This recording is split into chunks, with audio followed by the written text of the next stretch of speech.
Welcome to the Trailchasers podcast. This episode is presented by Nexen Tire. Would you like to run some tires that you can use to tow your race rig from Northern California down to Johnson Valley, then hit the dirt and run the KOH race course on those same tires? We know someone that did that on the Roading MTXs. You should go to nexentireusa.com and be cool like Kevin. And the show's also brought to you by Icon Vehicle Dynamics. We're all super happy with the performance of the Icon suspension on our rigs, and if you want to take your vehicle to the next level, or just be awesome like Jose, go check out what they have for your rig at iconvehicledynamics.com. Today on the show, we talked to Kevin Jones. That's right, Ultra 4 Jones is back and talks about this year's KOH. He takes time away from partying and hobnobbing with some whiskey, drinking elites. Probably a bunch of people named Thurston or Biff. Whatever. Then we get into some emails and voicemails. Hey, Cody, now that we've hit the 1,000 subscriber threshold on YouTube, when can I retire? Man, I keep getting confused. Do I hob or knob first? Depends on what kind of position you're applying for. just go for both if you can. Got it.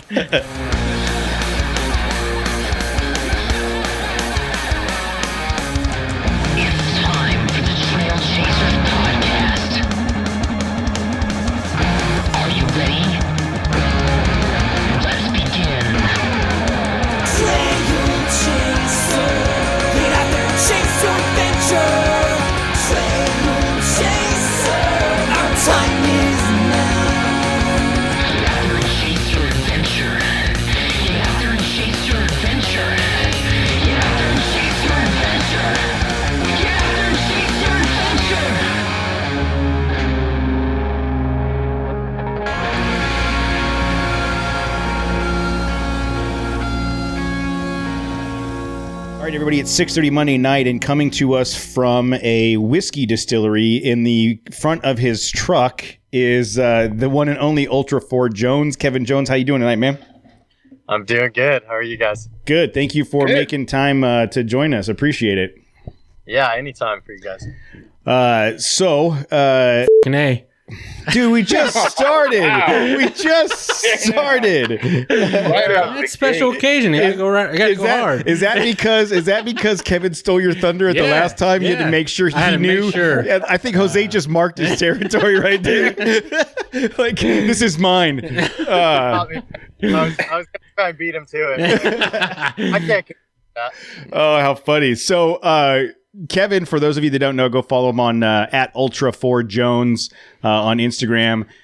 Kevin has been on a whirlwind of a ride. We talked to him at our winter expedition. He joined us in Parker, Arizona in early December. And from there, went to King of the Hammers, and there's a whole story behind that. So let's go back to the last time we talked to you at the tailgate at the campsite in Arizona.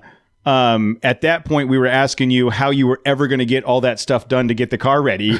And so tell me about it. How did you get the car? What did you have to do? And how did you get the car ready between December and February? You just don't sleep. It's that easy. No, it's, I mean, I don't know if I'd said it then, but for me, that kind of trigger point is always paying the registration fees. And then as soon as I do that, it's just on. I mean, that's just all there is to it. So every night that I'm home, I just work in the garage until I'm delirious, and then go to bed and get up and do it all again. Yeah, if you follow his stories, like during that time frame, he's like, "All right, guys, it's 1 a.m. Yeah, 2 o'clock in the morning," and then he keeps going. Putting the camera on like the timer. It's like 20 days, and then the next one's like 4 days. It's like, dude.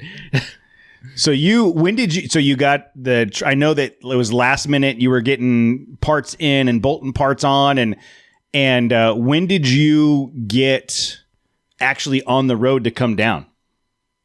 I think Hammertown officially opened the 28th I take that back. So I think they open it earlier, but the only date I care about is when they release the race course. Yeah. And they were going to release the race course at noon on the 28th. So my goal was to get there the 27th at any hour of the day or night.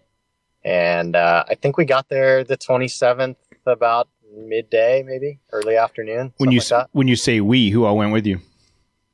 So that day, the arrival is I towed the race car with my truck. My dad towed my travel trailer with his truck. And then my crew chief, Seth, towed his own travel trailer with his truck. And then we all just met out there because we had different errands we had to run along the day. Did the girls go with you? No. So I went for 11 days, and it's just too much to ask of them. So they come out the night before my race. Okay. And stay 2 nights and then go home. Okay, that makes more sense. Yeah, I don't know that I could convince Tammy and Presley to camp in the desert for 11 days. It's pretty brutal. Yeah, I think in 11 days I took 2 showers. Yeah, that sounds pretty awesome. I'm down with that. So you get down there on the 27th, and that is 5 days, 6 days before actual race. I don't know, honestly. They go by, so it's so crazy because I wait all year for King of the Hammers, and it feels like eternity. And then as soon as that countdown starts and I'm thrashing on the car, every day just feels like a minute, and they just go by so fast. And you get on the lake bed, and every day you think like, oh, I'll have time. I'll go do this. I'll go do that. Every day you don't have time to even do what you have to do. Yeah. So it's a whirlwind for sure. So it's 9 days. If you got there Wednesday the 27th, you raced on Friday the 5th. So you had 9 days. That sounds good. Yeah. And then we stayed another 2 days after that. Okay. So that'd be 11. Yeah, that makes sense. So you got there on that Wednesday. When did you get to start pre-running the course? So we got camp set up the 27th, the 28th. We just started the logistical stuff of kind of, getting everything from, the air pressure in the tires to fuel in the tank. The co-driver goes over he showed up late that night of the 27th. He's responsible for going over and getting the course downloaded on a SD card and putting that on the low rants. And so, just getting all those little pieces of the puzzle together so that you can get in the car at, 1 p.m. and start pre-running. When you guys are setting up in your camp, are you guys inside like the pit area, or are you just out on the lake bed with the masses?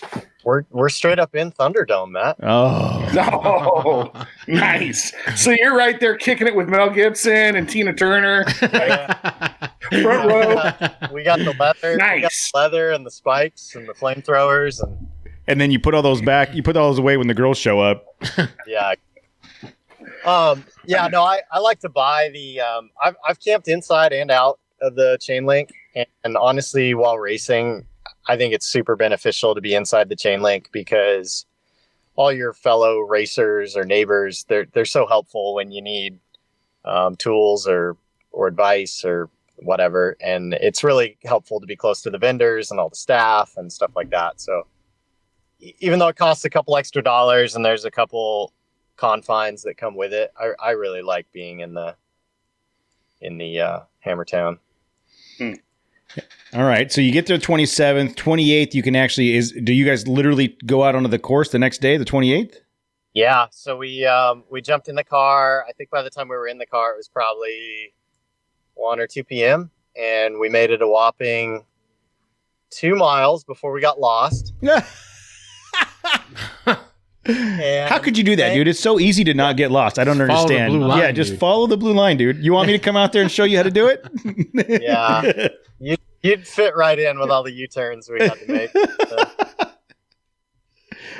We thank God though it happened because as soon as we got lost, I came to a stop just to let the co-driver kind of, get the GPS right side up. And as soon as I did, I had smoke coming from underneath the steering column dash area. So I shut the car off and we started investigating all that. What was it?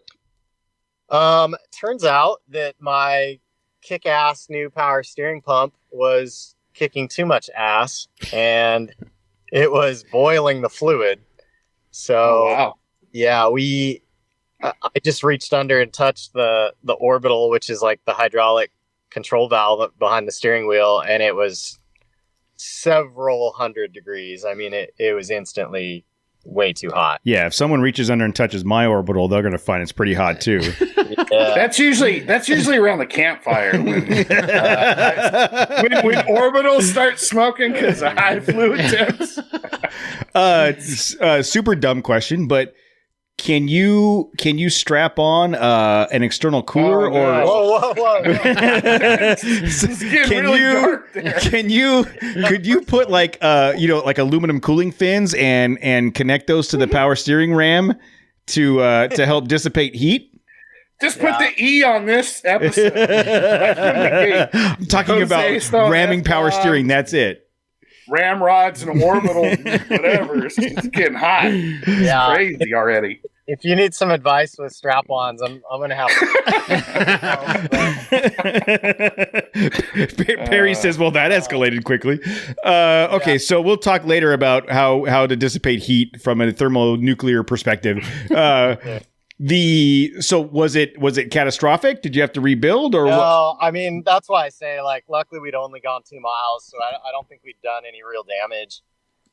So we obviously let it cool down, went back, and then spent the majority that night trying to figure out why it was getting so hot. And come to find out that pump is essentially made in 3 different flow rates. And PSC had given me the highest flow rate in an attempt to give me the best power steering, but that just didn't match the rest of my components. Yeah, or like the hose is not the big enough diameter, or yeah, I mean, the rest. Hey, of that's just, look. It doesn't really matter how big the hose is. obviously it does in this case. yeah. So we ended up swapping that pump out for kind of a middle flow, and that worked out really well. But in the process, we lost a day. We lost a day of pre-running. So that was the unfortunate part about that. Hey, is it always like a toss, like a risk? I mean, there's always a risk associated with pre-running, right? Because like you can break the car, right? Well, that's why you have to have a pre-run car and a race car. And I told him he could use the Ranger for pre-run, and he didn't let me know. Finish the course. So you actually touch on a really good point, Jose. The racers that I all talk to, everyone is very, very divided on how much you actually use your race car before the race. I fall into there's 2 schools of thought. One is you don't use it at all. You save it. You want it as fresh as can be, and you just take the green flag with it and use like a UTV or something else to do all your pre-running. The other school of thought is that the only way your race car is any good is if it's proven, and the way to prove it is pre-run with it. And I definitely fall into that category for a couple of reasons. One, because I truly, truly believe in, I mean, we just talked about like my car's apart and it barely gets assembled for the race. So to have any confidence that bolts are tight and power steering pumps work and stuff like that, I've got to put miles on it. Yeah. The other reason is I don't have the money to have anything else to pre-run in. I don't have a UTV or anything else that's capable of covering the race miles. So what about the Ford? I'm pretty sure I've seen you drive that F-250. Yeah. I'm pretty sure you could have pre-run 80% of the race in the F-250. Yeah. He could have competed in the F-250. Yeah, for sure. Oh man, I want to so bad. Yeah, no, I mean, we could, but for that same reason, I need to prove to myself and the team that the race car is in good shape. And we ended up pre-running, I think, a total of 3 days. And every single day we pre-ran, we found tiny problems with the car. And it's just so nice to be able to either like take it back to camp and fix them, or stop right there on the trail and fix them, and not be under that stress of fixing it on race day. I mean, we had, I can't even think of everything, but we had a couple of wiring issues that involved like a fuel pump relay dying. We had a couple little things. The power steering obviously was kind of a big thing, but Yeah. How about the AC? Was the AC working good? Yeah. Oh, that. Okay, you good. know what? It's funny you say that, Matt. So we have what's called a helmet pumper, right? That filters air. Sorry. Come on, Matt. What? I didn't say anything. It, Go on about the helmet pumper. so we have a helmet pumper that pumps air, clean air Nice. helmets, just to keep them from fogging up, and so you don't just eat dust all day. And actually, our last day of pre-running, I think that was the last like failure we had, was our pumper just completely died. So had to go over to Rugged Radios and get a new one. But Didn't know you could just pick up a pumper on this at Thunderdome like that. It's Hammertown, dude. You can probably A lot of pumpers. But if you pick up a pumper at There's a lot of Hammertown, helmet you're pumpers, taking something home with you. That's what I'm saying. Pumpers. Yeah, Pumpers and pumpers. you get the pumper, and then you just strap it on. Yeah, for sure. That's it. Oh, we are 12 years old, and I love it. Yep. So, anything else exciting happen on pre-run?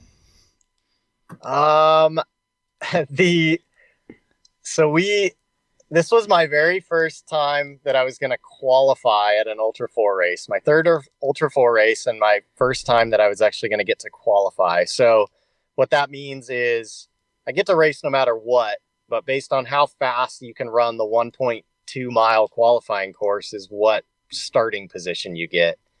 And so we practiced it Friday, whatever day that was. And then we went to a driver's meeting, and they said, hey, by the way, a lot of you have been practicing outside of the boundary, so you might want to go take a look at it again. So we pre-ran all day Monday. And then when we got back to Hammertown, I was like, hey, we're already suited up. We're already in the race car. Why don't we just go out there and make sure that they didn't take our line away from us? And so we went out there just to see where the new boundaries were. We made a line on the pass on the qualifying course in the dark, and there were a bunch of guys out there doing the same thing. And we made it no problem up the rock obstacle, but it just wasn't real clean. It just didn't feel that great. So I was like, let's do it one more time, see if we can get that line cleaned up. And of course, that one more time was that was it. So there's two rock faces, and on the second rock face, I just got complacent. I mean, it's 100% my fault, and I didn't get the car absolutely squared up before I went up that rock face, and the front end slid passenger, and I couldn't bring it back around, and over we went. So we ended up rolling 3/4 of a roll to the passenger side off the mountain. How bad was it? How much did you have? How much work did that create for you? Yeah, I mean, I wasn't worried about getting hurt. I was really, really just instantaneously saddened or disappointed that I might have ruined the entire effort for myself, for my sponsors, for my co-driver, for my pit crew. I just instantly felt a ton of guilt that I might have broken the car to the point where we were done before we even started the race. So we were very, very fortunate that we suffered a little bit of roll cage damage. We broke the passenger mirror off. We broke the antenna off the roof, and that was it. So it was we got really lucky. Yeah, it could have been way worse. Could have been way worse. Yeah. I thought the car, I thought we would have bent or broken something major, screwed up an axle, something. Cause I mean, while you're rolling down the hill and crashing into rocks, every impact sounds like something breaking. So, yeah, but we got lucky. And, but you were able to go through the car again and make all those repairs before the race?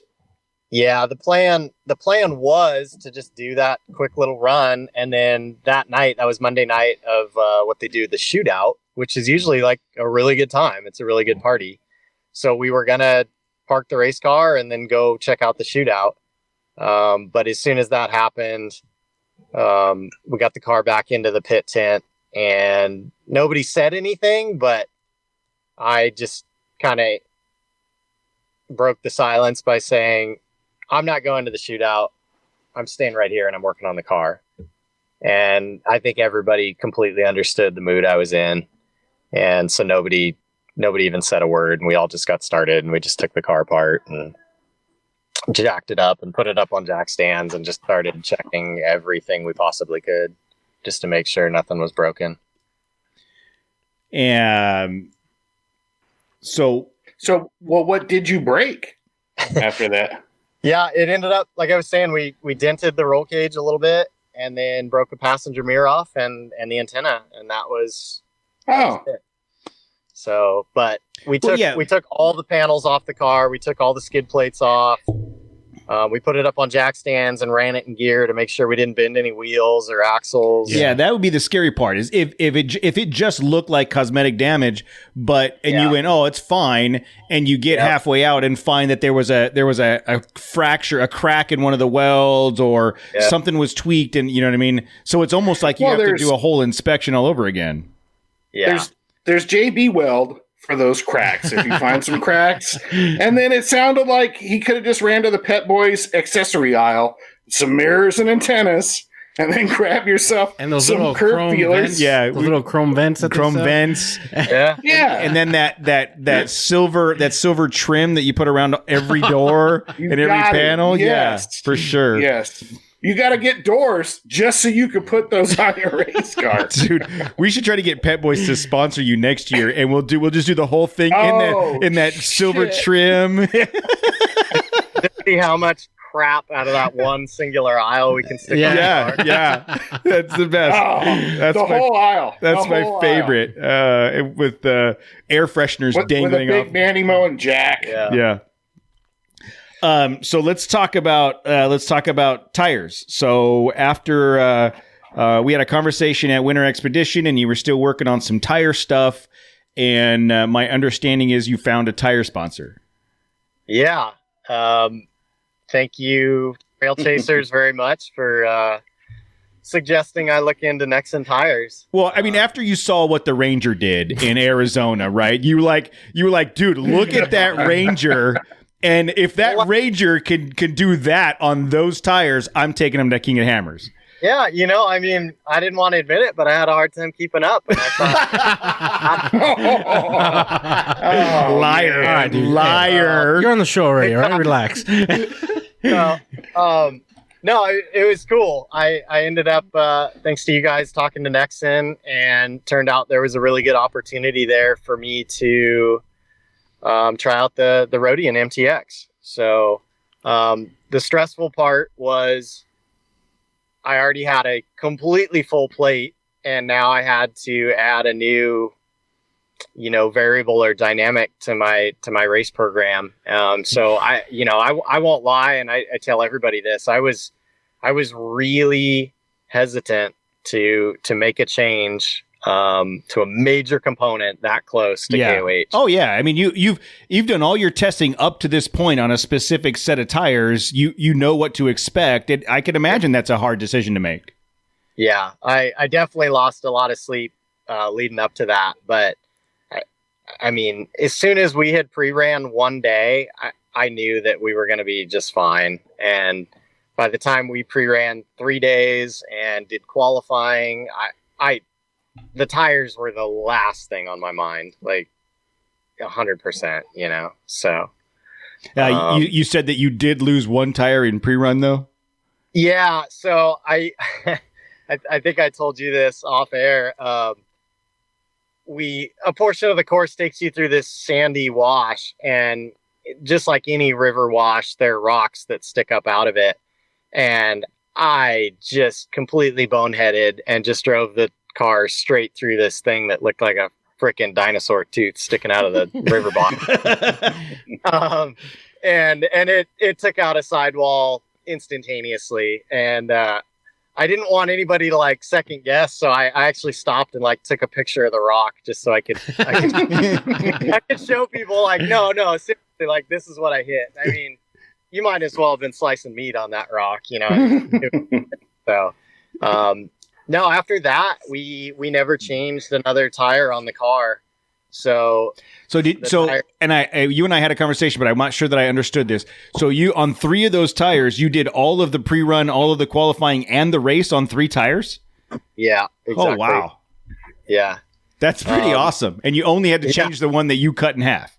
And honestly, if I had, made that driver error that first day, I probably could have done every single thing on the 4 tires that I bolted on the car. So you didn't lose one during the race? Nope, didn't lose a single tire. My pit crew was so bummed because those guys, all they do is they sit in the desert for hours on end and wait for you to show up, hoping to do something. They want nothing more than to do something. And like, what is more pit crew-esque than like changing a flat tire, right? So every time we pulled in, they would, I have a guy specifically assigned to like looking at the tires. And every single time he gave me the thumbs up and, told the crew chief, like, tires are good, There's a Nexon commercial. Yeah. There's a Nexon commercial right there, Kevin. Like every time you roll into the pit, the guys are like, "Yeah, it's good," and they're all disappointed that the tires aren't flat. And then, like all day long. Next thing you know, the last time you come in, all of the pit crew sitting on their lawn chairs with a beer, and they just put their thumbs up without even looking at it. All right, Paul, I'll write the script. It's a new Nexon commercial. Hey, was your as the race went on? Was the confidence growing in the tires? Like you said, it became an afterthought. Like you weren't even worried about the tires anymore. I mean, honestly, Jose, it started before the race because it's kind of that whole thing I talk about, like proving the car or proving the parts during pre-running. By the time I had pre-run 3 days, I honestly, we were having arguments about what tire pressure to race at, but we were not questioning the tires at all. We were trying to decide how low we could set the tire pressure before we would start losing tires, due to just low pressure. Yeah. What did you end up running them at? We set all the cold tire pressures at 24 psi. Yeah. That's what I run in the Ranger, I mean, that seems about right. Same as my race car.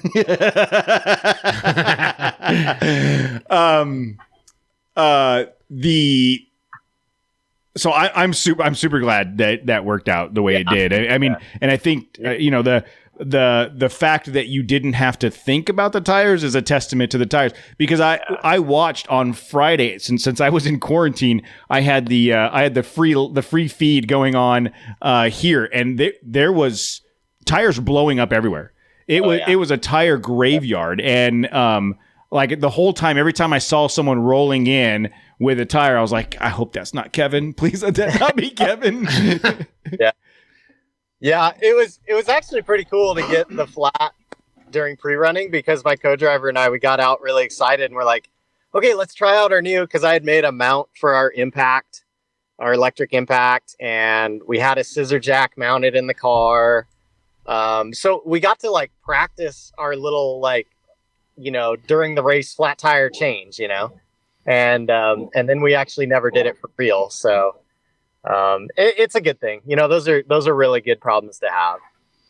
And to answer Jose's question, by the time the race came, tires were the last thing on my mind. So did you run beast mode out or the machine mode out? I'm definitely a machine guy. Yes. Oh, yes. Okay. Because they look like Transformers, right?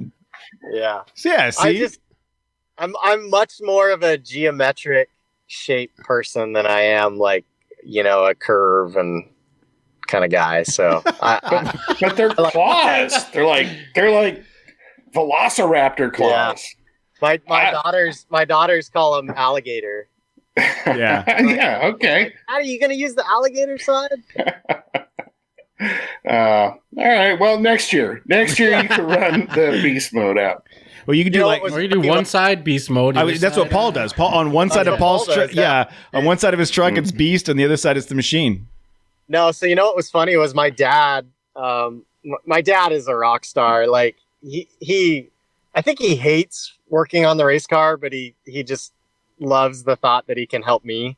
So he would come over all the time, and he's like, "Okay, what do you want me to do today?" And I was like, "I need you to mount all of these tires on these beadlocks."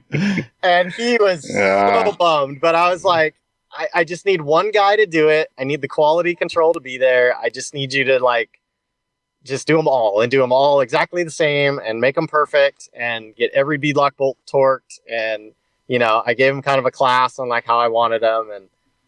And then when he was all done with all of them, I was like, dang, and you didn't even get a single one of them backwards. Like, I thought for sure, like, just accidentally one would be like B-side out. Yeah. He nailed it. He's like, oh, I was so worried that, he's like, I triple checked it every time. The other thing is you had the MTX on the F250, right? Yeah. So again, because of the late kind of transition there, the late connection with Nexen, the car was all apart and the car wasn't going to be on its wheels until it was time to go in the race trailer and go down to Hammers. So I talked with Nexen about, well, honestly, like a better proof of concept is why don't we put them on my daily, my tow rig, the chase truck. And, I can at least get familiar with mounting them and kind of what they feel like. And, so yeah, I put a set on the F250 and I was driving on those for, I don't know, a couple weeks leading up to Hammers. I love the fact that the tires that towed the race truck down are the same tires that ran the race. I mean, there's no like different compounds for the race. Like it's just not in that class. It's the DOT. It's DOT. It's all DOT. Okay. So those all of the cars in that class are running off the shelf tires. Okay. Yep. Yeah, and that's I mean exactly what you said. It's super cool that the exact same tire that tows the car down there is the same tire that I race on. I don't know what more could you say? Like it's a good combination. And if you had those on the F250 in Arizona, you might have been able to keep up, but we'll try next time. We better luck next time. So you finished the race. Where did you start the race? What starting point did you have, and where did you finish? Yeah, so after that rollover, that was the night before qualifying. So any confidence I had for qualifying was completely shot, like 100%, gone. So after we fixed the car that night, I told my co-driver, I was like, hey, you can come if you want to, but I'm going to walk. Yeah, it was probably, I don't know, half a mile over to the qualifying course. But I told him, I said, I'm going to take a flashlight and I'm just going to walk over there and like retrace our steps. Like I got to get this monkey off my back somehow. So he went with me and we spent probably an hour on that hillside trying to figure out what we did. It's nice that he lets me say we, like it was my fault, but tried to figure out what I did and what, I could not do the next day to make sure we didn't end up like that again. And so we went out to qualifying and I was just, man, I can't even think I've ever been so nervous in the car.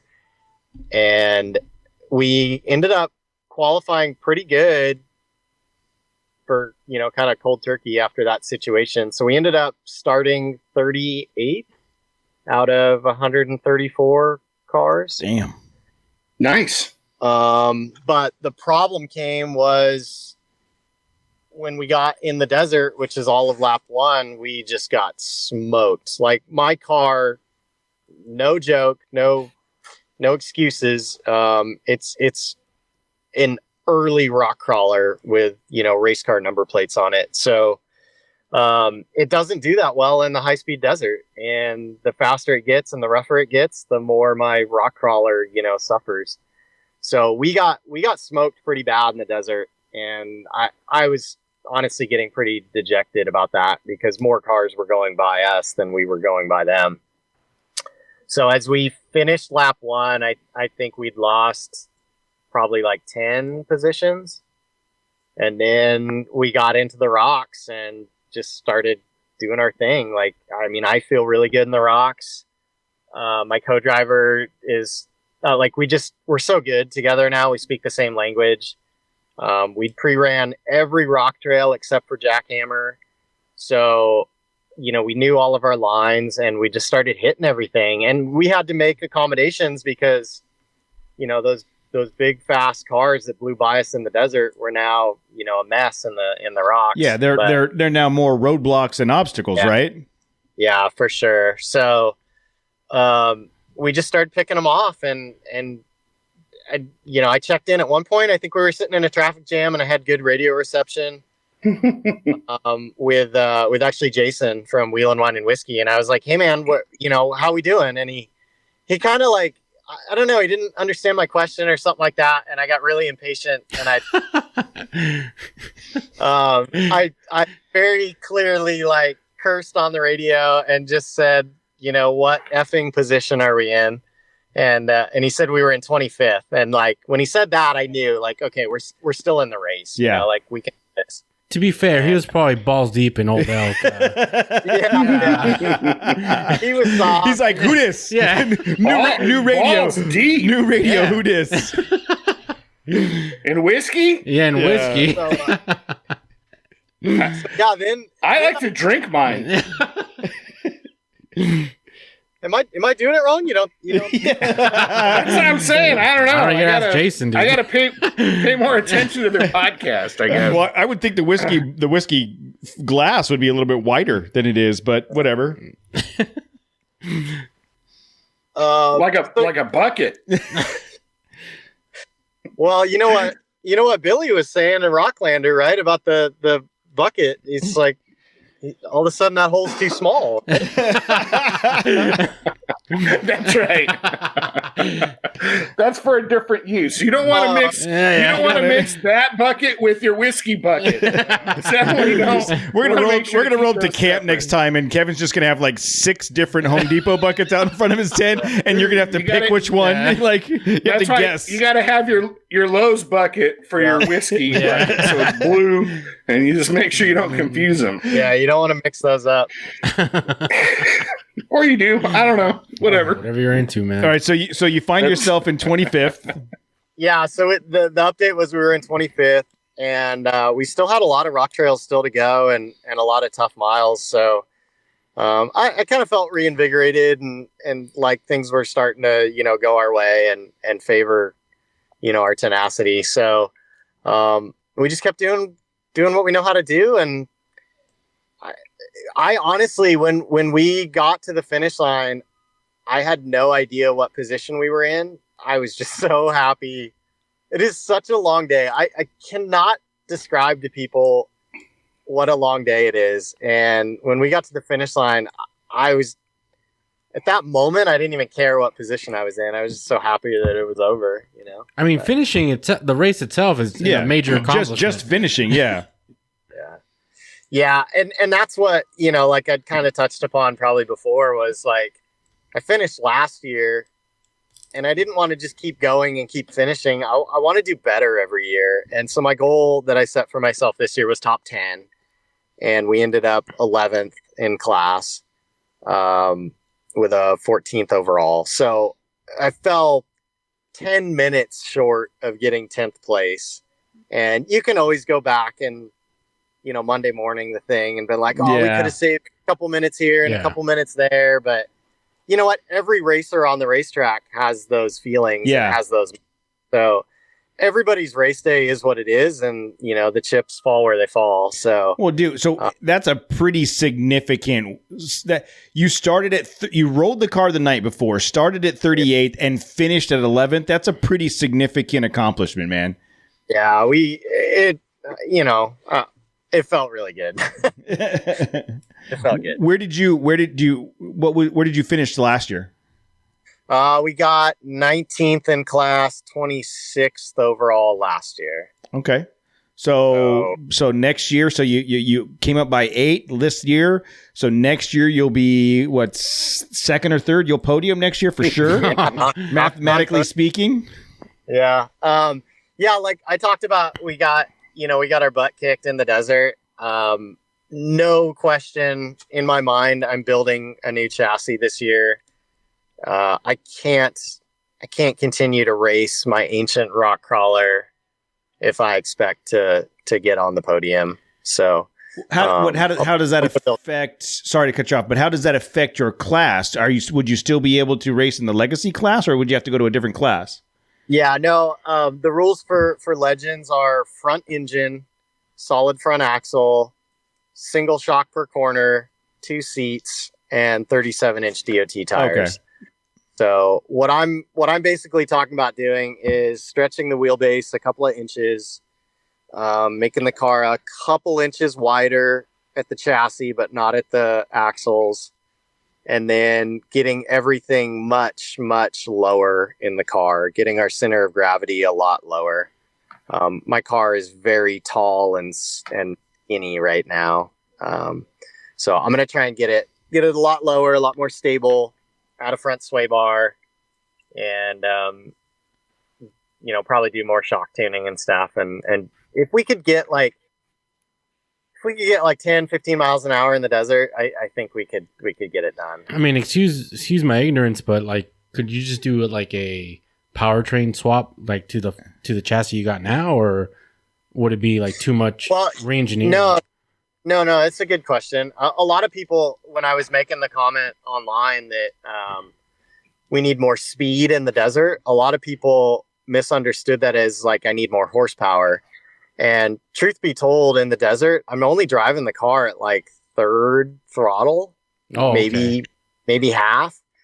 The terrain is just too rough. I can't keep the car straight. Yeah, it's that whole. Have you seen? There's a video that shows it's like $4,000 suspension, and it's a truck driving through the desert, bouncing like this all over the place. And then in the next video is $40,000 suspension, and it's the desert Baja running totally parallel all the way, and the tire going. I think that's.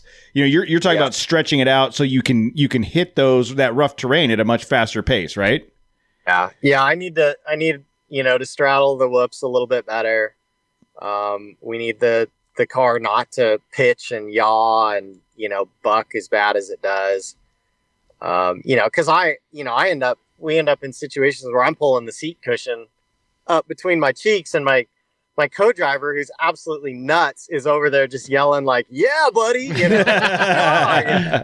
I'm just telling him, I'm like, "Dude, you don't know how close that was." He's like, it's a different perception. He's really comfortable going for a ride, but I know when I'm grabbing as much steering wheel as I can grab, and I'm trying to throttle out of mistakes, and the car barely pulls it off, that we don't have a lot of room to spare. So are you? Go ahead. I was gonna say I could push the car a little bit harder, but I think I'm just as likely to roll it and be out of the race. So, are you gonna keep the basics of the frame that you have and just widen and stretch? Or are you gonna build a whole new chassis? I'm gonna build a whole new chassis. The guy that built my chassis just reached out to me recently, and he thinks he welded that chassis together in 2007. So, I mean, that's a testament to his welding capabilities. Yeah. In terms of race car life, that's pretty ridiculous. So, I'm going to use the engine, the transmission, the transfer case, the axle guts. I'll get new axle housings. I'll use the cooling system, and then all the little stuff, that radio system, the pumper, the winch, the seats, the belts, just try to recycle as much of that stuff as possible. But hey, I know a guy that'll build that whole chassis for you for free. He's gonna have to live at your house. You're gonna have to drop that restraining order. Yeah, you're gonna have to let go of the restraining order so that he can come up there. I don't know. Casey's a nice guy, but I don't know. That's funny. Great. I think my co-driver is he's not quite ready to give up the seat yet. No, I don't. Casey doesn't care about the seat. He'll just build it. He just wants to build it. All right. Casey will just sit like a rumble seat, like in the back. Mount something back there. Casey would build the whole chassis, and then right underneath between the two seats, he'd build a hidden compartment, and he would climb in there, and they'd be on the middle of KOH, and he'd pop up. He's like, "What's up, bitches?" I for sure he would figure out a way to get himself into that car. Yeah, he'll be the new helmet pumper.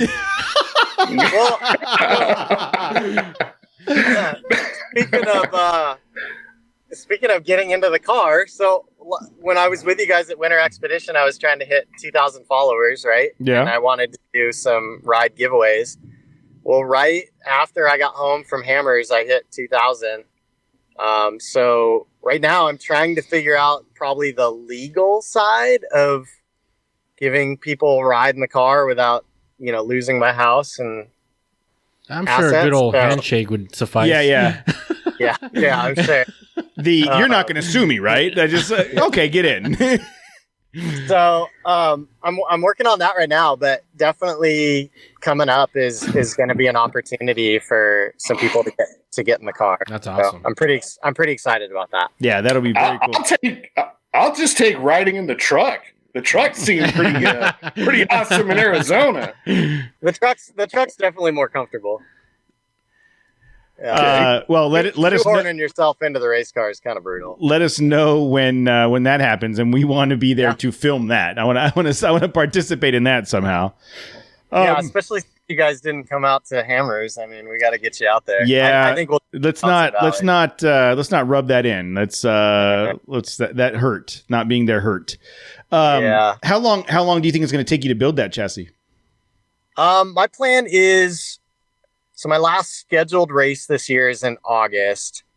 So I would like to have most of it done by that race. That way after that race, I can take my car apart and start like doing some of the final fitment. And getting ready for Hammers. Yeah. And then debut it at Hammers 2022. That's the goal. So I'm thinking a really nice black and orange paint job. I mean, just to offset, be different. I don't know. Money. Are you buying the paint? Yeah. Money talks. I'll buy Krylon. I'll ship you a whole box of spray paint. Rattle can that shit orange and black. Yeah, sure. After August, are you going to try to pre-run it anywhere, or like? I would assume you're going to want to do more than just drive it down to Hammers. Yeah, it's so easy to say like, oh yeah, I'll get it all done. We'll have a bunch of testing under our belt. But the reality is, I'm sure it'll come down to the wire. Yep. That's just the reality of it. So I'm just going to push as hard as I can and get it done, and we'll see what it looks like when that happens. So.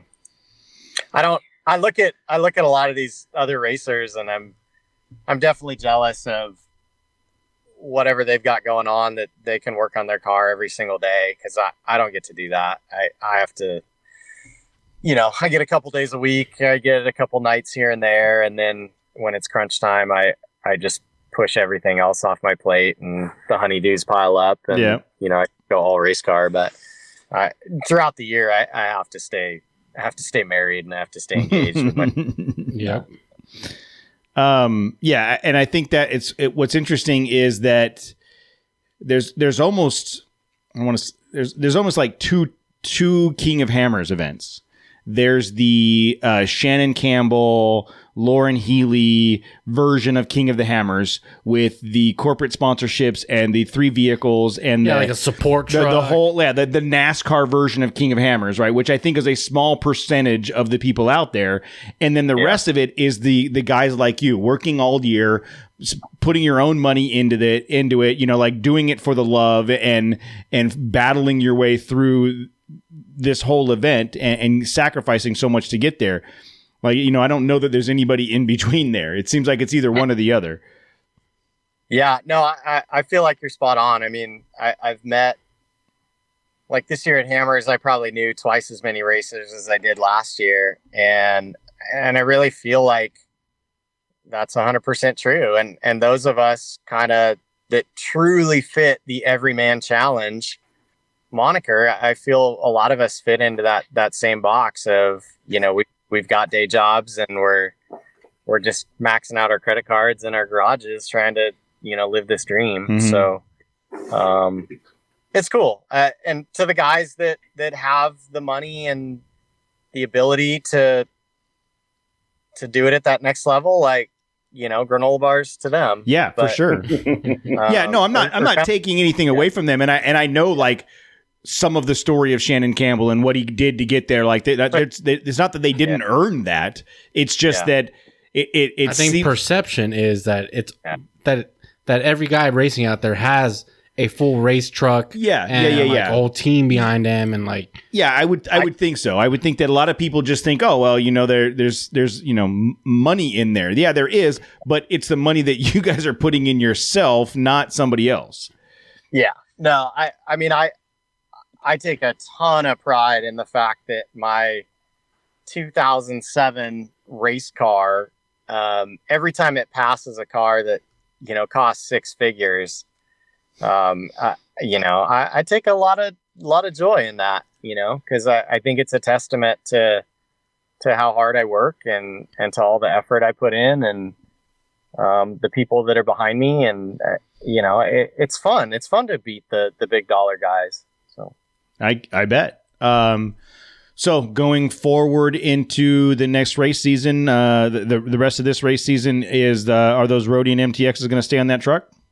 Yeah, it's kind of funny. Like, I feel like starting a challenge, like I should have written, the date I first put like the tire in the dirt or something, and just see how long I can leave it on the car. Or something. But, we're gonna race Ultra 4 West this year, which is Moab in Easter weekend, and then San Felipe in May, and then Sturgis, South Dakota in August. That's the West Series races this year. And I'm going to see how many Rhodians I can save for next year. I think we can get you more for next year if you need them. I mean, go. Well, I mean, it's one of those things. Like I'm used to stretching my dollars, so just because I have a tire sponsor this year doesn't mean you don't just intentionally rip them. Yeah. I love that. I like. You and I had some conversation about it, and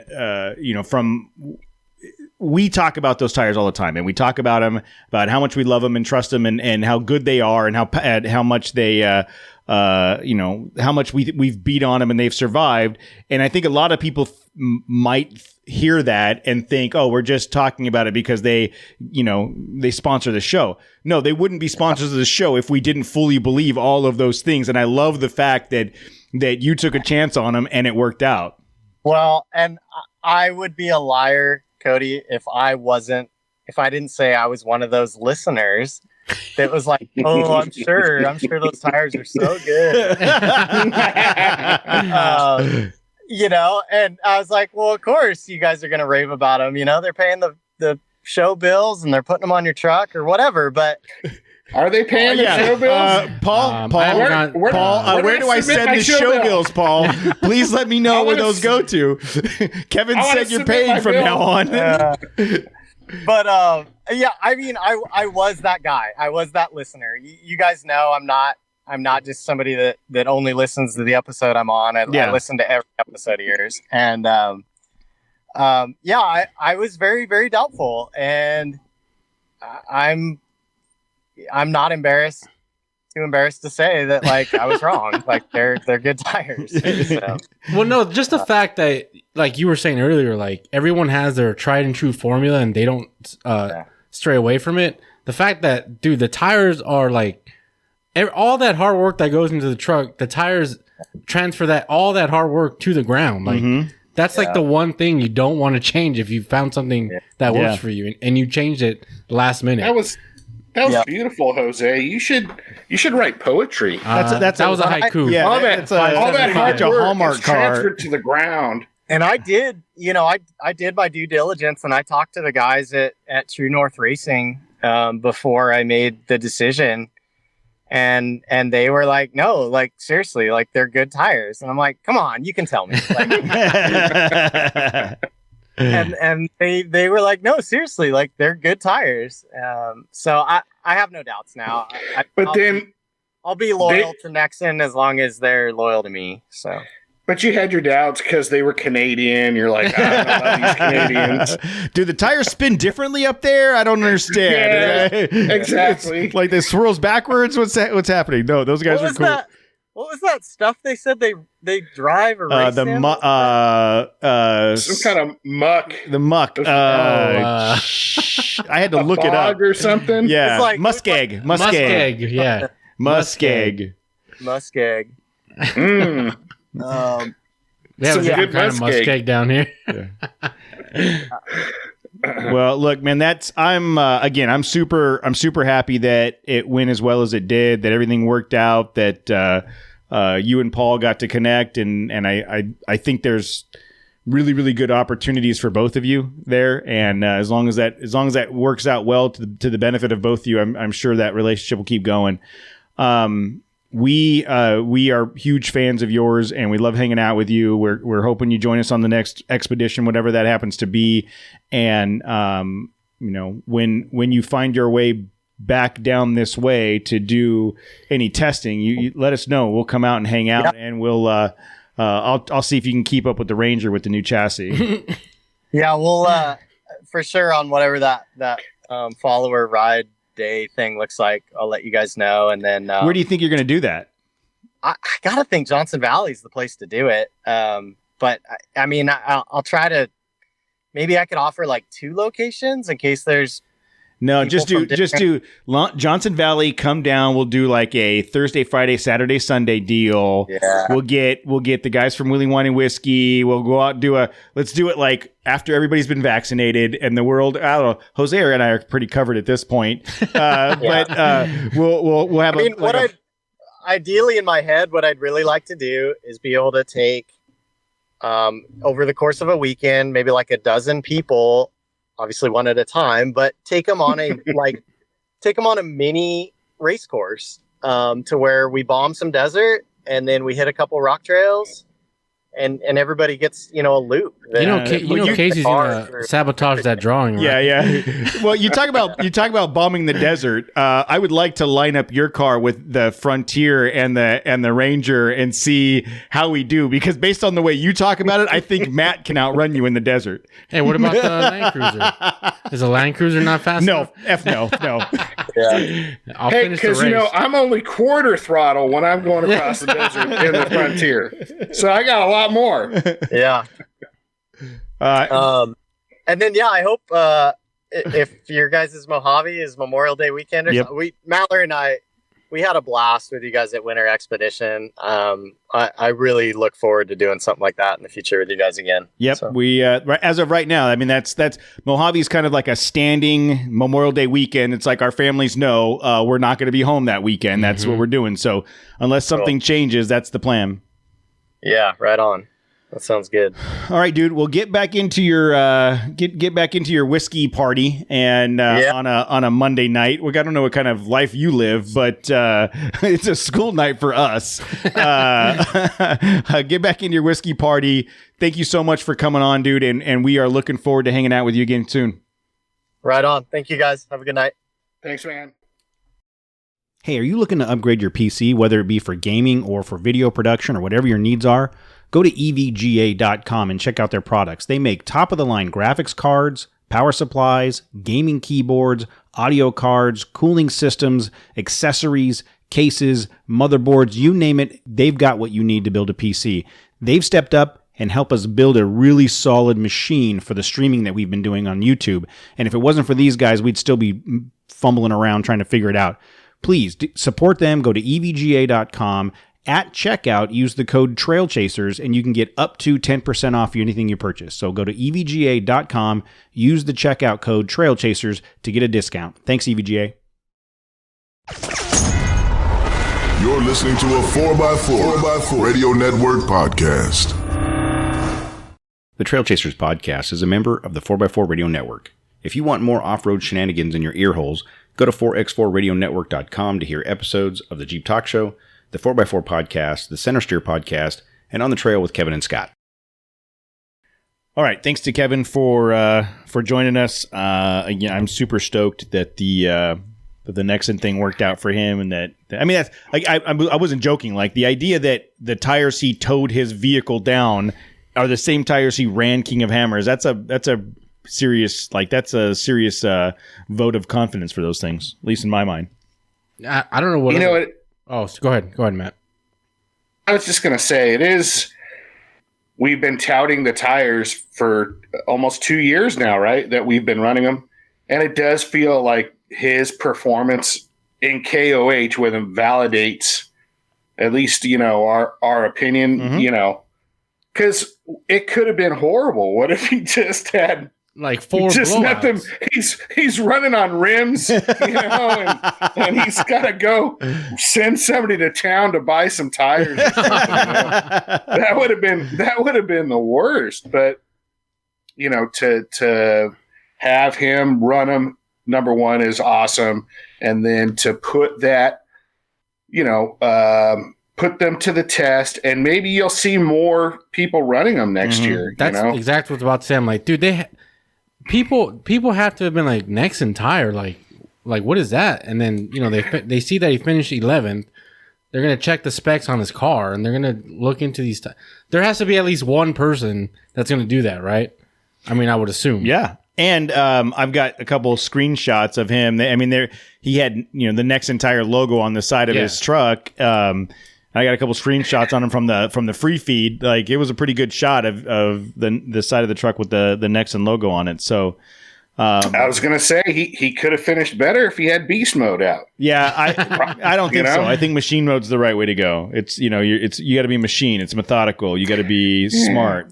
You can't just be all crazy. Your opinion's pretty questionable. You're not wrong there. All right, we got a couple. We have another thing to get to too. So we have a couple emails. First one is from John Gamble, and it says, I hope Tammy's up in recovery mode. She is. Thank you for asking. She's actually back to close to normal. I came across this and thought of you, and it's a link to a trailer website. It said, although you probably didn't need another website to waste time on, keep up the good work on the shows, and you should see if you can get Terry Madden back on now that Hammers is done. Oh, and next Wednesday, a new rover is landing on Mars. There's going to be some awesome footage on this landing, as they have some extra cameras on the descent craft. You should be able to get the feed off the NASA page or Spaceflight Now. Take care, man. John. Very cool. I'm going to check out this trailer website right now, and very cool that there's... I'd be weary of links listeners send you. Well, he knows that I've been going. He knows that. Yeah, Mars. Yeah. No. This is actually a link to Patriot Campers, which I'm familiar with Patriot Campers because I know I can't afford a Patriot Camper. These are not cheap campers. Doesn't Brad have one? Yeah, he actually just got a new one. Like a special. They're super, super nice, but they are not podcast budget friendly. That's for sure. Let's just say you can buy a off-roading rig for what you would pay. Yeah, like a new one for what you would pay for the trailer. Yeah, but I mean, it's one of those things like we've talked about having everything dialed in. That's turnkey dialed in. True, but I don't have the funds to do that. Thanks for the email, John. Next one is from Tommy Harrell, and it says, Cody, I'm a fairly new listener, and I really enjoy the show, and I'm thinking about trying overlanding. Listening to episode 162, can you really do the Mojave Road in your wife's stock Durango? And I would say, yeah. It's an all-wheel drive Durango, and just change the tires to some all-terrain. Yeah, I mean she's just got like low profile. It's just the sand on the west end. Yeah, that I would be concerned with. But everything else, knowing that sand is coming up, you put your foot into it. That thing's got a V8 in it. Yeah. That thing will move, right? So I really do believe that I could do the Mojave and the Durango. He said, "Is Laughlin as bad as it sounds?" Define bad. Laughlin. If you're Matt, it's your people. If it depends. Yeah. Like picture. Cody, there's an In-N-Out in Laughlin. Yeah, true. Okay. Just imagine if Las Vegas ran out of money in 1945, but didn't shut down. That's Laughlin. that's essentially what it's like. It is a very old, low budget Vegas. Yeah, but it has the river going through it. That's pretty cool. It's the Walmart. It's the Walmart of desert resorts, is what it is. Yeah. I like it. There's like my family's been going there since I was a teenager, so over 30 some odd years. So there's just a lot of like weird memories. I mean, your cousin got married right outside the frontier. I know. So, and we had a great time. I had a blast. Yeah. Two of my cousins got married in Laughlin, by the way. One before you came around. My mom was married in Laughlin. My sister was married in Laughlin. Hey, it's a place known for love. It is a love fest for only $12.99. So he says he's looking forward to hearing love. He's looking forward to hearing about our upcoming trip in May. He says, I'm thinking about doing the Mojave Road late October 21 in my JK with a buddy in a Tacoma. This will be the first desert long distance overland adventure. Laughlin is almost 1,500 miles away one way. And I'm trying to plan and prepare as much as possible. Reading the Mojave Road Guide and making a list of everything problematic with my JK. He needs a re-gear, wind noise, doesn't take gas, lack of interior space, not enough light bars, and angry eyes. Thanks, Tommy. And he sends a picture of his JK, which I wish I could show you guys. Well, I guess I can put it up here. It's essentially a JK with a flatbed back end, a flatbed body. It's pretty badass. It's... Here, I'll put it up. Oh, there it is. Yeah. So if you're watching the live feed I see it. Yeah. So it's pretty badass. And he's somewhere where there's snow. That's why it's 1,500 miles away you from. You just gave Tim more ideas now. Hey, there you go, Kilmer. So Kilmer, but here's what he would have to do. So Kilmer would have to do this. And instead of the flatbed, he'd have to take the back end of a short bus and put it on his Jeep to fit all of his kids. Because he's got 16 kids. So put one of those, put the back end of a bus on there. That's all I'm saying. So my comment to who was the guy that sent the email? Was his name Joe? No, that was Tommy. Tommy, would you drive 1,500 miles to do the Mojave Trail? And if you did, I guess you'd have to do it a lot slower. Like you would milk the shit out of that, right? That's the way. Yeah, I think the road to the Mojave is probably more rigorous than the actual Mojave Trail. but it's beautiful. The scenery, the being out there in the desert. It is. And Tommy, if and when you decide you want to do the Mojave Trail, hit me up. I've got 15 different maps and all the points of interest and all the locations. It's I can set you up with all the GPS coordinates there's you need. An actual more to the trail, right? Yeah. I've got 2 books on the Mojave. Yeah, we just Eastern Heritage or whatever. And there's the mountains, and there's all kinds of different stuff. But when the way we do it with the gas that we have and the amount of people we have, we've just been doing the same trip. We can change it up. I was gonna throw it out there. Maybe we should do other sections of the trail. I'm down. Okay, we'll talk about it. Feel free to plan it. You plan it out, Jose. Yeah, go ahead. I'm not going to stop you. And then Tim Kilmer, are you still in the chat room, Tim? Is Tim still in there? He was. He is. He is. Yeah. Tim, F you hard. Tim submitted his first blog post for the Trailchasers website, and I hadn't gotten to reading it until just now. And it is 15 off-road related podcasts that are pretty okay. And you want to know what's interesting about this list? We're not on it. We're not on it. What a jerk. Man. What a jerk face for Tim. I wouldn't expect anything less. Tim. That hey, and we're not saying he's not honest. Like maybe we just didn't make that list. We gotta work harder. Yeah. Guys. So I'm still gonna post it. It's still gonna get posted, but he's got the 4x4 podcast, America's Off-Road. Don't pay him. He's not getting paid for this one. He's not getting his royalty checks on this one. America's Off-Road podcast, Conversations with Big Rich, I don't even know who this one is. Who is this one here?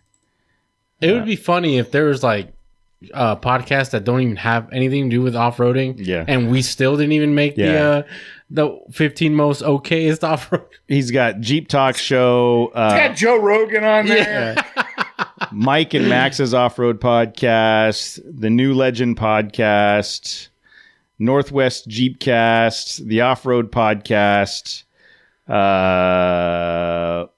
What is this one? The Metal Cloak. MJ something. Oh, Modern Jeeper. Overland Journal Podcast. Bent Motorsports. Snail Trail. Total Off-Road Podcast. Wheeling Wine and Whiskey. High Sierra 4x4. But again, no Trail Chaser podcast. So that last one, it's not even a podcast. Like, there hasn't been a new episode published in like over a High year. Sierra, yeah, you're right. It's been out for been gone for a long time. So Tim, just to show that we're going to be fair, we'll still post this, but I don't know that we're going to be accepting submissions from you in the future based on your the quality. Based on the quality of your reporting is what I'm saying. He's gonna. Here's a list of all the tires I've used in my life and review of tires, and then not mention Nexans. Yeah, or But maybe that's a good thing. How about who says his opinion's worth anything? How about the 15 things to do with your Jeep because you can't get it out of the driveway? Use it for a planter, put water in it, those kinds of things.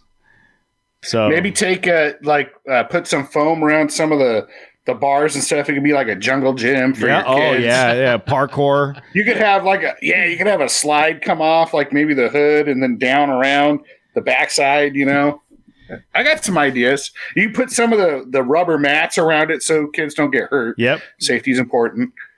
Yeah. Yep. All right. Well, we'll see. We'll see what happens. Okay. And then we have a voicemail from I think it's from Allie. Hold on. Let's see. Ready? Go. Hey, so it's Allie from Canada again. Just thought I'd give you another voicemail, a little update on the trailer. Super stoked. I got my stickers. Well, an envelope. I assume my stickers are in it. I didn't open it yet. God knows what's in there. Probably stickers, though. Why would there be anything besides stickers? Anyway, the trailer update. So I've got 5 jacks. I'm going to put one on each corner. I got to have those welded on. I've also got to put some fenders on. I thought it would be really cool to run the trailer open-tired. It looks really cool. But the reality is, last summer when I had it out, it gets dirt everywhere. I mean, everywhere. Inside the coolers, inside boxes, inside everything. It's not as cool as I thought it would be. So I got to get some fenders on it. And then I got to buy that rooftop tent. I've got the box. I was going to make it, but I'm no carpenter. So I actually hired a cabinet maker who's going to make the box for me with the slides and everything. And I'm just going to wire it up and all that good stuff. So a little bit of progress, nothing major. Hopefully soon I'll be able to have some pictures and more detail on it. So keep up the great work. You guys are awesome. I laughed my ass off on the way home when I listened to your podcast. So very, very entertaining. Keep it up, guys. All right. Thanks, Allie. I can't wait to see that thing done. I'm looking forward to the final product when he gets it all dialed in. And I could imagine, especially living up there in Canada, having open tires would just spit shit everywhere, like salt. Funk and muskeg. Muskeg, yeah. Muskeg everywhere. You don't want muskeg in your box, man. That's just it's so hard to get out, right? I mean, think about it. That's what he was saying. It was like, he's going to have someone build the box so it keeps the stuff out. Okay. So that seems like it takes more than a handful to wash that off. I don't know what to do. We don't have any. You said, Jose, we don't have any new reviews or anything. No. Anything? Have you guys seen anything additional on the Frontier or Pathfinder since last week when we talked about it? No, I keep checking, but it's still like the same articles and stuff that were published last week. Okay. I don't know, man. I think they're missing the boat by like holding off like till summer, like for more info. I mean, I don't know what else Well, I mean, that's become standard. The TRX, the Bronco, they did the same thing. Big old splashy announcement, and then not a whole lot of information for months. That's true. So I did see it. I did see it wasn't the TRX because I don't think it's available. It was a Rebel. I think the Dodge Rebel full size. And I was like, oh man, that is a nice truck. Those are nice trucks, man. Yeah. TFL put a video out saying that their dealers are marking up the T-Rex $50K over. 50? 50. Man. Dude, a base is like 80 grand. Is it really? Yeah. Dag, Blurn Sassafras. That's I saw a guy on YouTube jump his like over a wash. He messed it up, right? Huh? He messed it up. It got all messed up, right? Dude, he jumped it like 80 feet. He jumped the shit out of it. And then he got another one. Did it broke? Yeah, he f***ed it up. I mean, that guy got some YouTube love, I guess. Maybe he got paid for YouTube? No, Hopefully. I think he's a big YouTuber already. He's a big Is he? Yeah. Because he had another fancy, like he had a Raptor, and like it looked like he had some money. So I don't know if that's what it takes to get some YouTube money, I'll start jumping the Frontier next week, and then that'll spur me into. I'll just start buying shit and jumping shit. I'll do it. Will you? Dukes of Hazzard. Yeah, Dukes of Hazzard. I'll hit the horn and everything. I bet you will. I won't. Yeah. I'm not going to do it. I need to drive my truck to work on Monday. Not if you got YouTube money. Yeah. Oh, yeah, true. You'll start getting free cars and stuff. I don't have. Yeah, we don't have any YouTube money or podcast money or money in general. Matt, jump this. Okay. I'll jump Jose's Cruiser. Yeah, like you could get enough speed to jump the Cruiser. You could drop the Cruiser off of a cliff. It'll take some research. We'll have to find a downhill. Yeah, we'd have to find a big hill. And then, you have to go to an Olympic ski jump to get that thing enough speed to get off the ground.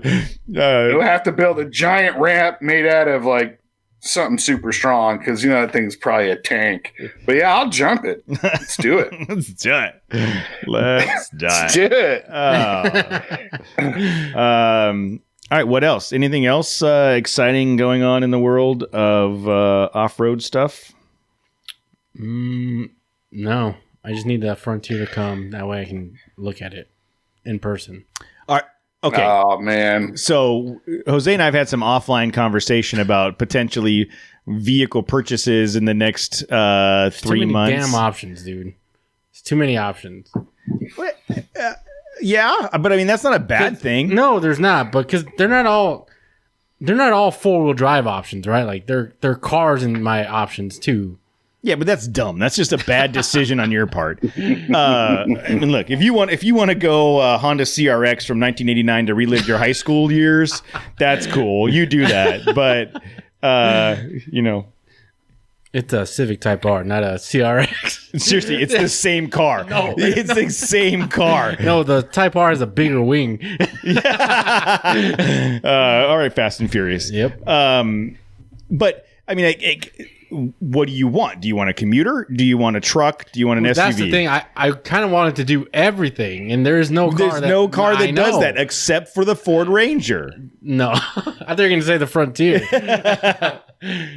No, but I really want to see like a Frontier in person because I feel like once I do see it, I'm going to sign on the dotted line. And then first thing I would do to it is time swap that thing, dude. Yeah. Get those YouTube clicks. Yeah, YouTube clicks. Yeah, I honestly, if you show up at a Nissan dealership.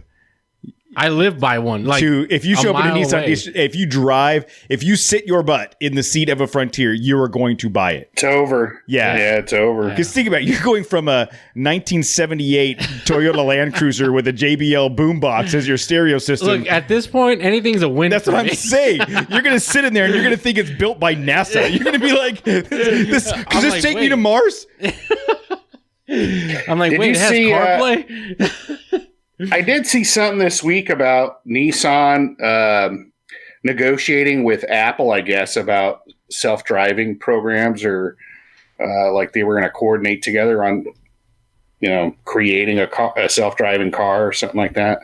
But it wasn't. It never came to fruition, I guess. But that'd be. I get. If you were going to entrust somebody to create like a self-driving car, it'd be Apple or, I guess, Microsoft. Well, right? I don't know about Apple, dude. Their Apple or Maps Google. was a pretty. Yeah, Apple Maps killed like 12 people when it first came out. Prior to the first They got the software maps update, out. there were a bunch of dead people for sure. Now it works great, but year one was not so great. And people are dumb enough to do whatever Apple tells them to do. Yes. So That's me. Please help me, Apple. It's like that. I am on that island too, man. yeah, so. I know. Yeah, it's like that the Office episode where Michael Scott drives into the lake. Yes. Because it's telling him turn right now, and Dwight's yelling at him, "What are you doing?" And he just that's how that would be me. Like, Apple told me to. Maybe there's a shortcut. I don't know. Did you guys see that Mitsubishi is debuting a new Outlander tomorrow? That's cool. No. Going to the mall. Are they still making cars? they were just doing TVs these days. What's funny is I They make didn't. TVs. What? They make TVs? Dude, they make everything. Don't they? Mitsubishi makes everything. Well, they made Japanese conditioners. Zeros back in the day. Yeah, too. air conditioners. Yeah. But the I probably know them more myself because of their little mini splits, duck their little freeze. air conditioners. yeah. Once you get into the air conditioning industry, those are kind of things you learn. So Tammy had a Mitsubishi Outlander when we first got together. So this was 2010-ish. So, and that was a fun little car. And I often thought, like, if that was 4-wheel drive, it could be an adventure vehicle. Yeah, dude, but no. I'm not going to spend, my opportunity at a new car on a crossover. So, Yeah, isn't Mud Raider? He's a Mitsubishi guy. He's not on tonight, I don't think so. but he's a Montero person, right? Yeah. Doesn't he have a Yeah, I Mitsubishi think so. Montero? Okay. Yeah. I'm just interested to, like you said, I didn't even realize they still made the car. I remember liking her car, but I don't know. I don't know what this one's going to be all about. Could be cool. So no crossover? no RAV4, no Renegade? no Renegade. But the new Pathfinder is pretty cool though. Yeah. The new. But Yeah. But it wouldn't meet the needs of our needs here.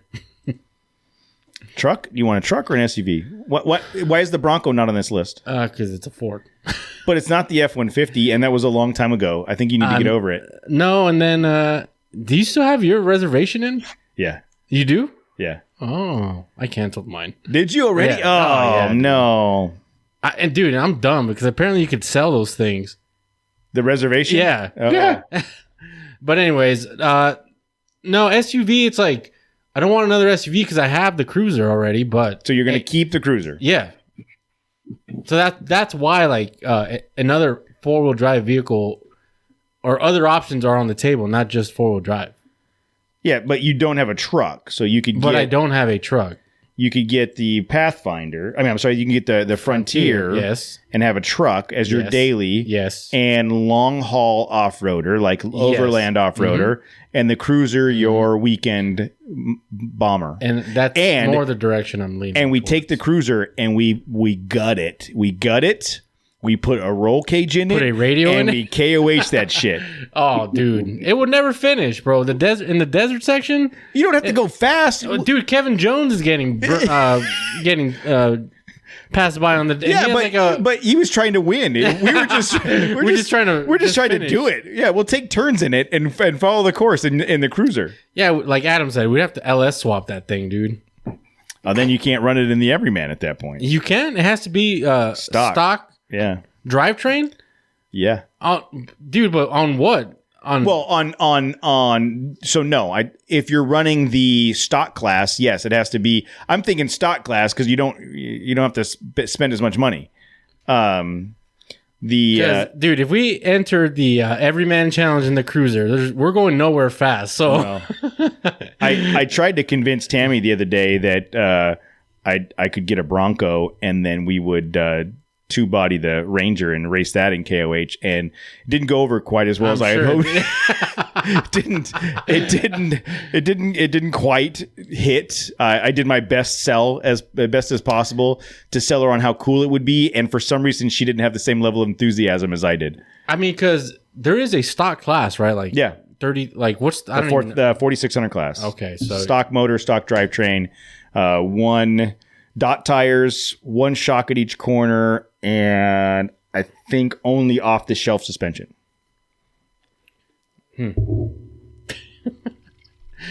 We'll see. The only thing that the Ranger would be contributing to KOH is the hill that it died on, and then it would be forever known as Ranger Hill or something like that. And it would just be part of the course. People would just, for decades, just run over it. I couldn't go to KOH anymore because I have to watch people drive over my wreckage every year. Yeah. Oh, man, that'd be awesome. That would be awesome. Yeah, look at Adams in the chat room. Let's do it, guys. I don't see you offering up the Gladiator. Between him and Casey, they're already like blueprinting out how the truck is going to be built. Yeah. So we'll see. I don't see us finding our way to KOH anytime soon unless Jose buys a replacement for the Cruiser. All right, guys. Well, that's all we got for the night. Thank you guys so much for joining us in the chat room, and thank you for those that sent in emails and voicemail 951-394-DIRT. If you want to leave us a voicemail, the Trailchasers at Gmail can give us that way. Jim says you wouldn't want to trash the desert with it, so they'd have to pick it up and drag it back out every year. If the Ranger died on the hill. Yeah. I'm fine with that. John I'll said help. Limp Mode Ranger Hill. F all of you. F all of you. Limp mode only happened once. I can just see how it happens. Like you lose your turbo. 3 out of 4 men get it, okay? Perfectly normal. This never happens to me, I promise. This is the first time this has ever happened. Good night. That's funny. Limp mode. You guys suck. I'm only 47, not there yet. Tim says Limp Modinus, Cody's middle name. Limp Mode is Cody's middle name. All right, Casey, you logged in right after we offered your services to Kevin, and we almost had him convinced to let you move in and build a new chassis. So that you'll have to follow up on that one. Thanks everybody else in the chat room for joining us on the show. Love to have you guys here and talk about it. And if and when the Kevin thing is going to actually happen in Johnson Valley, we'll let you know. I would love to do that. I think it'd be a lot of fun. Cool 3-4 day weekend. Be really cool. So seems like it'd be next fall though. Well, that's what he's concerned about squeezing it. It sounds like a Kessel run. Yeah, that's what Oh, yes. That's actually a perfect. I don't know. He just said it doesn't go very fast in the desert. I think we can beat him in the desert. Compared to other Ultra 4 cars. Yeah, you're like a Red Bull truck out there. Exactly. Compared to Gravedigger? Yeah. Like, come on, man. I think that would be amazing. Like, if you can get a lap to the lava tubes or something and back. I don't know. Yeah. That'd be pretty rad. All right, we'll figure something out. Chasing down the frontier. Yeah. Trying to keep up with it. It'd be like the chase car on the chase car. Yeah, picking up my cooler every time it comes flying out. Matt's on the radio. Hey Kevin, when you swing by, will you pick that up? All right, guys, we're gonna end the stream, do our thing, have a great night. We will talk to you guys later.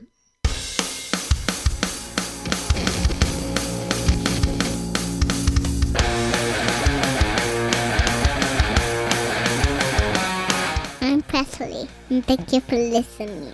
Thank you to Max and Tire. Thank you to Icon. If you want to be on the show, call 951-394-DIRT. Thank you to Ryan Torino with all of the music.